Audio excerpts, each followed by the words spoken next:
Hujan deras yang mengguyur wilayah Kabupaten Pekalongan, Jawa Tengah sejak pagi hingga siang, membuat satu pohon anggerung berusia puluhan tahun tumbang dan menimpa dua kios kuliner di Lapangan Gemek, Kelurahan Kedungwuni Barat, Kecamatan Kedungwuni, Kabupaten Pekalongan, Selasa, tanggal 15 Maret tahun 2022.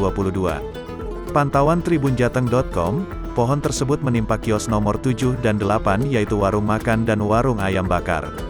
Kondisinya rusak berat karena tertimpa badan pohon. Beruntung dalam kejadian tersebut tidak ada korban jiwa. Zainah, 65, pemilik warung ayam bakar mengatakan, ia dikabari tetangga kalau warungnya tertimpa pohon besar.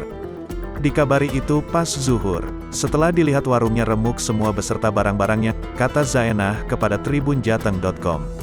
Saat kejadian, beruntung warungnya tidak berjualan, karena libur. Alhamdulillah, pas tidak jualan jadi tidak ada korban jiwa, imbuhnya.